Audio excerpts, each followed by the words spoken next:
Children, welcome to St. Thomas School, Class 7.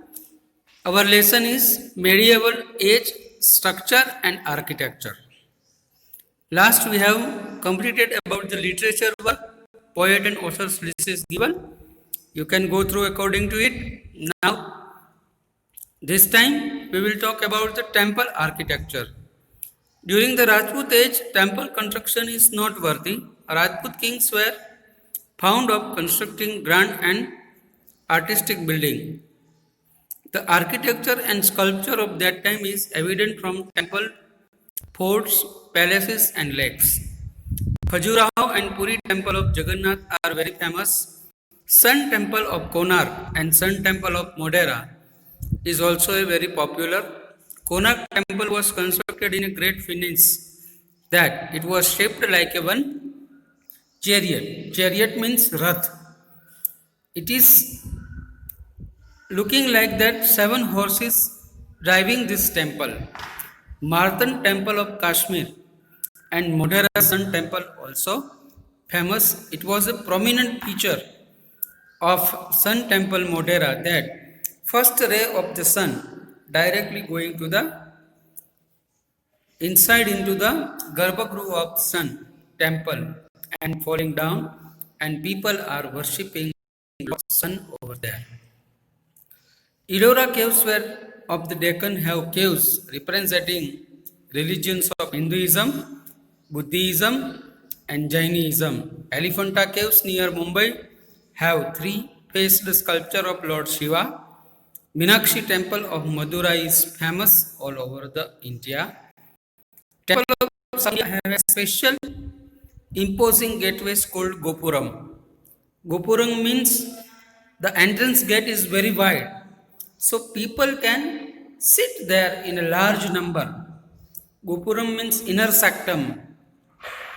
After hearing, many foreign invaders came to loot them, and magnificent Somnath temple was attacked many a times. Now we will talk about Muhammad Ghazni. Rajput age is well known for its valor and sacrifice. It also saw the construction of many beautiful and imposing buildings. Many foreign invaders invaded India during this period. Muhammad Ghazni, Sultan of Ghazana, attacked India many a times between 1000th century era to 1026th century era. In spite of facing problem during attacks, he continued plunder India with full of force. During such attack, Gujarat was under Bhimdev Solanki's rule. He plundered the Somnath. Many people from Saurashtra and Gujarat joined Bhimdev Solanki and tried to protect Somnath but failed. After the death of Ghazni, leaders of Ghazana started vying for the throne. However, Rajput kings did not take advantage of weakness. Meanwhile, Shahabuddin Ghori established rule in Ghazana and India. His intention was not to loot but establish his rule. Initially, Muhammad Ghazni's follower Shahabuddin Ghori was not successful, but he could not forget his defeat by Queen Naiki Devi, and therefore he did not attack India for 12 years. So friends, you can imagine how Naiki Devi was very powerful, that till 12 years he could not come back. Prithviraj Chauhan's many stories are there. You might have seen in our Hindi movies also. Many Hindi movies also dramatized and picturized about it. And he fought very bravely, but he was defeated and Rajput ruled and in Delhi. As a result, Shahabuddin established his rule and extended his kingdom.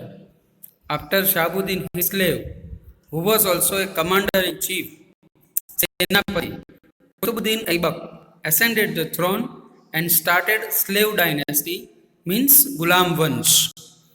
This was a very important noteworthy changes and Rajput rule come to the end.